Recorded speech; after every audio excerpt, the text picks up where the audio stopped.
आज एक बात ये भी देखनी होगी कि रोहित बड़े लकी रहे हैं, आज उनको मौके मिले हैं।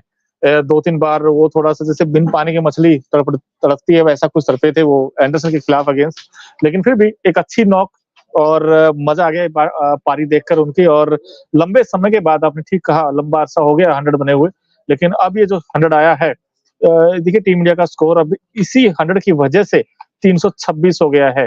अब ये बिल्कुल। 326 वाक़ई बड़ा स्कोर है, देखा जाए तो चिराग। बिल्कुल, अभी तक तो देखिए टीम क्योंकि जिस सिचुएशन से निकल कर आई है वो यशस्वी जायसवाल का विकेट जल्दी गिर गया था, शुभमन गिल का विकेट जल्दी गिर गया था और रजत पाटीदार भी कुछ खास योगदान दे नहीं पाए। 33 रन पर 3 विकेट गिर चुके थे और उसके बाद 204 रनों की पार्टनरशिप आई रोहित और जडेजा के बीच और 77 रनों की पार्टनरशिप आई जडेजा और सरफराज खान के बीच भी। 326 टीम इंडिया ने बना लिया। एक समय लग रहा था मोनू कि टीम इंडिया के अगर रोहित शर्मा जल्दी आउट हो जाते तो कहीं ना कहीं वो 150-200 पर भी टीम इंडिया सिमट सकती थी। लेकिन क्या लाजवाब बल्लेबाजी आज देखने को मिली है रविंद्र जडेजा से भी, जो कह रहे हैं ना कि होम बॉय है, आज गुजरात में छा गए हैं रविंद्र जडेजा। बिल्कुल, लोकल बॉय का देखिए आज इम्पैक्ट डाला उन्होंने और 100 बनाया। इन्होंने लास्ट में मैच अगर आपको याद हो वहां भी 100 आया था। तो देखिए अच्छी पारी खेली और मजा आ गया इनकी बैटिंग देखकर। लेकिन सरफराज खान इन्होंने 62 बनाए, इनके बारे में आप क्या कहेंगे? Run out. बिल्कुल, देखिए जडेजा से शायद वो बातचीत होगी ड्रेसिंग रूम में जाकर और नाराज लग रहे थे वहां पर क्योंकि जिस तरीके से खेल रहे थे, जिस इंटेंट के साथ खेल रहे थे सरफराज खान, वो इंटेंट बहुत ज्यादा पॉजिटिव था। ये दिखा रहा था कि एक बड़ा शतक भी बना सकते हैं। लेकिन कोई भी बल्लेबाज अपने डेब्यू मैच पर इतनी अच्छी पारी खेल रहा हो और उसके बाद वो रन आउट हो जाए, ये शायद वो आखिरी सपना ही होगा वो जो देखना चाहता होगा। लेकिन सरफराज खान के साथ कुछ ऐसा ही हुआ है। अब रविंद्र जडेजा ही क्यों दूसरे एंड पर मौजूद होते हैं जब ज्यादातर रनआउट्स होते हैं, इस चीज का जवाब मोनू शायद ढूंढना पड़ेगा। बिल्कुल, देखिए कभी-कभी क्रिकेट में होते हैं, लेकिन वो भी सिंगल तलाश रहे थे उस समय, लेकिन वो सीधे हाथों में चली गई और वहां पर अच्छा थ्रो हुआ और मार्कवुड थे वहां पे और काफी अच्छा थ्रो वो मार्कवुड की तरफ से देखने को मिला। लेकिन पिता वहां मौजूद थे सरफराज खान के, उनकी वाइफ मौजूद थी वहां पर, लेकिन बहुत ज्यादा उनके चेहरे पर जो उदासी है वो देखने को मिल रही थी। सरफराज खान लंबे अरसे का इंतजार था कि कब अपना मौका आएगा, कब टाइम आएगा। अब टाइम आया तो रन आउट कोई भी खिलाड़ी नहीं होना चाहेगा। पहला सेशन अगर हम कहें तो शेयर्ड टाइप का रहा था क्योंकि 3 विकेट वहां पर गिरे थे।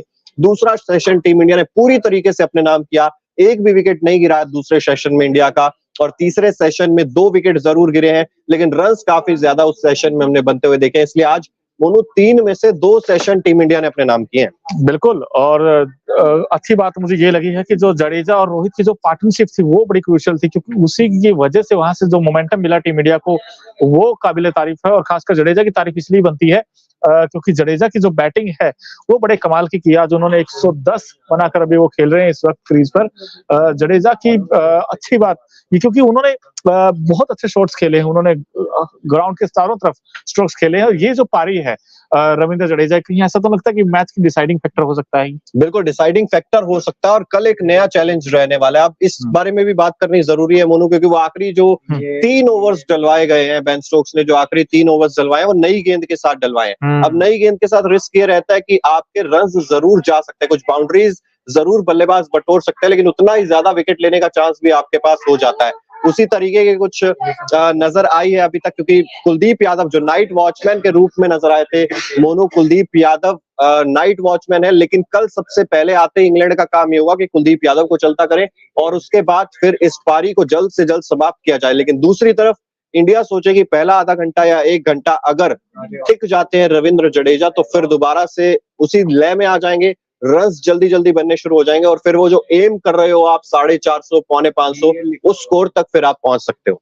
बिल्कुल पहुंच सकते हैं। और इसमें एक बात ये भी देखनी होगी, ध्रुव जुरैल अभी उनका भी आना बाकी है, तो इंडिया के पास और अश्विनी बैटिंग कर लेते हैं आई थिंक इन कंडीशंस में। तो देखिए जब दोनों आएंगे तो रन आएंगे, ऑब्वियस सी बात है। लेकिन बड़ा दिलचस्प रहेगा ये देखना कि वो किस तरीके की बैटिंग करेंगे। मुझे जो सबसे ज्यादा उम्मीदें हैं वो 2 बैट्समैनों से हैं, चाहे उसमें ध्रुव जुरैल हो या फिर अश्विन हो, क्योंकि अश्विन बहुत अच्छी बैटिंग करते हैं। लेकिन आज का जब दिन स्टार्ट हुआ था तो उसमें आपने यशस्वी जायसवाल को पहले आउट किया, उसके बाद शुभमन गिल तो आज भी खाता नहीं खोल पाए। चिराग, गिल के बारे में क्या कहेंगे? वो 100 जरूर आया लेकिन वो कॉन्फिडेंस अभी नहीं आया, अभी भी नहीं आया। बिल्कुल देखिए कॉन्फिडेंस तभी आएगा। मैंने जब पिछला मैच खत्म हुआ था मोनू तब भी हमारी ये चर्चा हो रही थी कि शुभमन गिल का ये शतक, ऐसा नहीं हम कहते ना कि यार एक मैच से आप किसी को जज नहीं करते कि एक मैच में अगर खराब पारी आ गई तो हम से ही वो एक पारी अगर किसी के बल्ले से अच्छी आ जाए तो आप ये जज नहीं कर सकते कि भाई ये खिलाड़ी पूरी तरीके से फॉर्म में आ गया है। चैलेंजेस रहने वाले हैं। आज भी जिस तरीके से शुभमन गिल का विकेट गिरा, वो कहीं ना कहीं ये दिखाता है कि भाई अभी भी वो जो जूझ रहे हैं ना चीजों से, वो अभी भी उसी तरीके से वो जो चीजें परेशान करती हैं, अभी भी वैसी ही चीजें उन्हें परेशान कर रही हैं। बिल्कुल, और आज भी जिस तरीके से आउट हुए हैं, वो फिर क्यों सीम पर जब गेंद पड़ता है, फिर वो क्यों जब अंदर आता है तो उसमें चाहे रोहित भी हो, उनका भी स्ट्रगल हमने आज करते हुए देखा। यशस्वी जायसवाल जिस तरीके से आउट हुए थे वो शॉर्ट ऑफ लेंथ गेंद पर, और शुभमन गिल भी आज जिस तरीके से आउट हुए, तो आई थिंक अभी भी यार कहते हैं ना वो 100 जरूर आया था। उन्होंने उस शतक ने कई जवाब दिए थे, लेकिन अब तो सवाल भी कई आ गए हैं गिल के ऊपर, क्योंकि गिल कैसी बैटिंग करेंगे। जायसवाल का जो आउट हुए थे, जायसवाल का अगर आप डिसमिसल देखोगे तो वो एक पांव अंपायर की तरफ चला गया था और पूरी तरीके से दोनों हाथ खुल गए थे। अब दोनों जब बाजुएं खुलती तो मजबूर होते हैं खेलने पर। वो खेलना चाहे लेकिन वो आउटसाइड एज लगा और बड़ा अच्छा कैच पकड़ा रूट ने भी यार। बिल्कुल, रूट ने अच्छा कैच पकड़ा भी, लेकिन रूट ने एक अच्छा कैच छोड़ा भी था। वो था कप्तान रोहित शर्मा का, जो मिला था रोहित शर्मा को, उसने कहीं ना कहीं एक बड़ी पारी में तब्दील किया। रोहित शर्मा ने उस मौके को भुनाया, और बाय द वे एक कैच नहीं बल्कि एक वो जो एलबीडब्ल्यू था उसकी अपील जरूर हुई थी, लेकिन डीआरएस नहीं लिया। वहां पर भी रोहित शर्मा आउट थे। लेकिन आपको लकी होना पड़ता है ऐसी सिचुएशंस में, जब आपके रन्स नहीं आ रहे होते हैं। आप एक दो बार चांसेस आपके मिस भी होते हैं, लेकिन बड़ी पारी आती है उसमें लक का भी काफी ज्यादा योगदान होता है मोनू। बिल्कुल, हम कहते हैं ना कि यार किस्मत बहादुरों का साथ देती है। आज सच में बहादुर थे रोहित शर्मा, अगर आप देखें।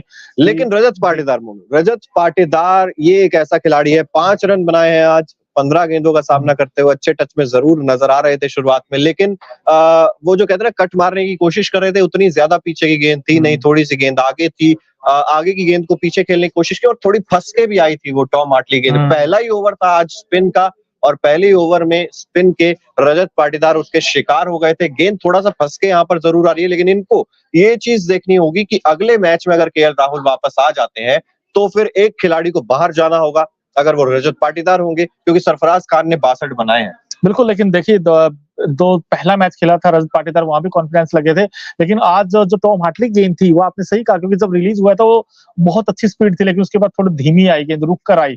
तो ऐसे में वो पीछे खेलने गए और उसके बाद सॉफ्ट डिसमिसल आउट हुए। आई थिंक रजत पाटीदार भी डिसअपॉइंटेड होंगे अपनी इस पारी से, लेकिन ये क्रिकेट में होता है। और देखिए अब जब रजत पाटीदार आउट हुए तो किसने उम्मीद की थी, क्योंकि टीम इंडिया ने सिर्फ 33 रनों पर अपने 3 विकेट आउट हो गए थे। टॉप ऑर्डर पूरी तरीके से फेल हो गया था, और 33 के बाद फिर 326 तक का जो सफर किया है उसमें 2 बड़ी पारी आई है, एक रोहित शर्मा के बैट से और एक रविंद्र जडेजा के बैट से।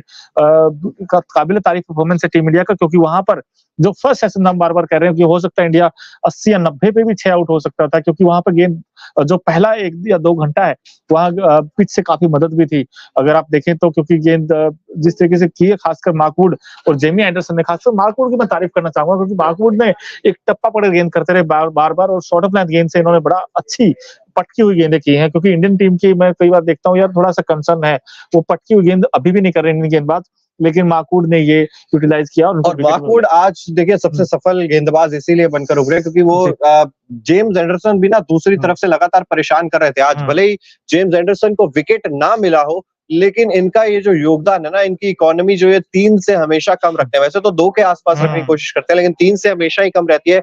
ये जब आप एक छोर से प्रेशर बनाने की कोशिश करते हैं तो दूसरे छोर से गेंदबाज को विकेट्स मिलते हैं। लेकिन तारीफ आज करनी होगी मार्कवुड की, 3 विकेट्स आज उन्होंने चटकाए हैं और बेहतरीन ये 3 विकेट्स थे। बल्लेबाजों को लगातार छका रहे थे, लेकिन मार्कवुड कल सबसे ज्यादा खतरनाक मुझे लगता है हो सकते हैं, क्योंकि अब नई गेंद है, एक तरफ से एंडरसन होंगे, दूसरी तरफ से मार्कवुड होंगे, और शुरुआत में दोनों ही जो बल्लेबाज है, एक तो नाइट वॉचमैन है आपके, एक रविंद्र जडेजा, दोनों को सावधानी से खेलना होगा। बिल्कुल सावधानी से खेलना होगा, और जब वो अंदर आने वाली गेंद है वो बड़ी परेशान करती है एंडरसन की, चाहे मार्कवुड की भी।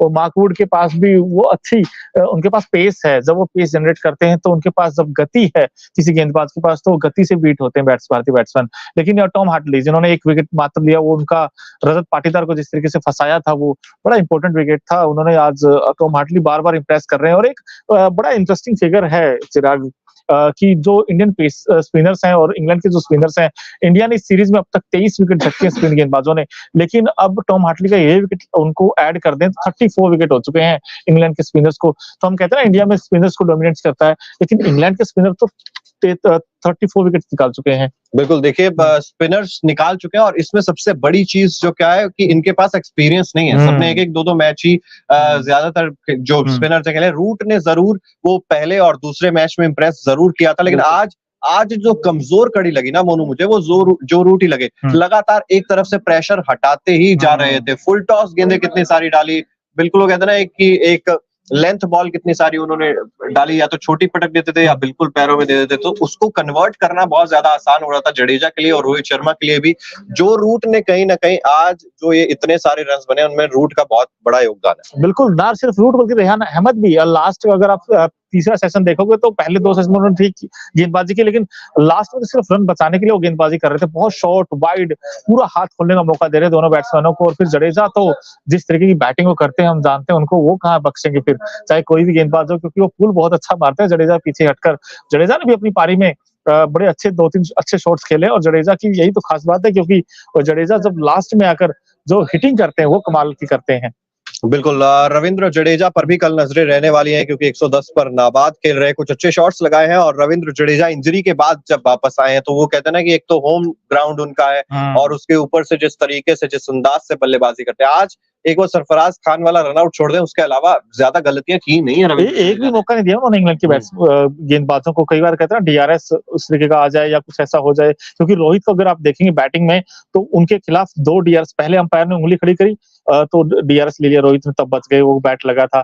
उसके बाद जब वैसे आउट होने वाले थे तो डीआरएस ही नहीं लिया बेन स्टोक्स ने, क्योंकि उन्होंने एक मैच में गलती की थी, एक ही दिन में तीनों डीआरएस निपटा दिए थे उन्होंने। तो आज उनको ये लगा कहीं आज भी ऐसा ना हो जाए कि हमारे पास डीआरएस ही ना बचे। तो अगर वो डीआरएस ले लेते तो शायद हो सकता रोहित वहां आउट हो जाते। उसके बाद फिर एक वो अटपटा सा शॉट, पता नहीं कैसे खेला था वो, रूट ने वो कैच छोड़ दिया फर्स्ट स्लिप में। लेकिन जो भी हो, रोहित के बैट से बड़ी पारी आनी बहुत इंपॉर्टेंट थी। लंबा टाइम हो गया था, लेकिन ये पारी भी आई, उसके बाद जडेजा का भी सेंचुरी आई, और अब तो टीम इंडिया का स्कोर है, अब कंफर्टेबल पोजीशन में है इंडिया। बिल्कुल कंफर्टेबल पोजीशन में, और रोहित शर्मा जिस तरीके से बल्लेबाजी कर रहे हैं, गुरु मंत्र इन्होंने ही दिया था शुरू में, क्योंकि स्टेप आउट, जब इन्होंने जेम्स एंडरसन को स्टेप आउट करके वो सामने की तरफ मिड ऑन की तरफ से निकालकर चौका मारा था, तब आइडिया लग गया था कि आज रोहित शर्मा किस माइंडसेट के साथ खेलने उतरे हैं। रोहित शर्मा जो लगातार हम कह रहे थे कि पाव नहीं चल रहे, आज स्पिनर्स को भी स्टेप आउट करके मार रहे थे, और तेज गेंदबाजों को स्टेप आउट करके मार रहा है ऐसी विकेट पर जहां पर स्विंग प्राप्त हो रही है, रिवर्स स्विंग बहुत जल्दी मिलने लग गई थी। ऐसी स्थिति में जिस माइंडसेट से रोहित शर्मा थे, वो कहीं ना कहीं दिखाता है कि पॉजिटिव फ्रेम ऑफ माइंड से अगर आप खेलते हैं तो आप बड़ी पारी उसको कन्वर्ट कर सकते हैं। जैसी पारी शुभमन गिल ने वो वाइजैक टेस्ट में खेली थी चौथी पारी में, वैसी पारी स्टेप आउट कर करके सिंगल्स भी निकालना और बड़े शॉट भी लगाना आज रोहित शर्मा ने दिखाया है।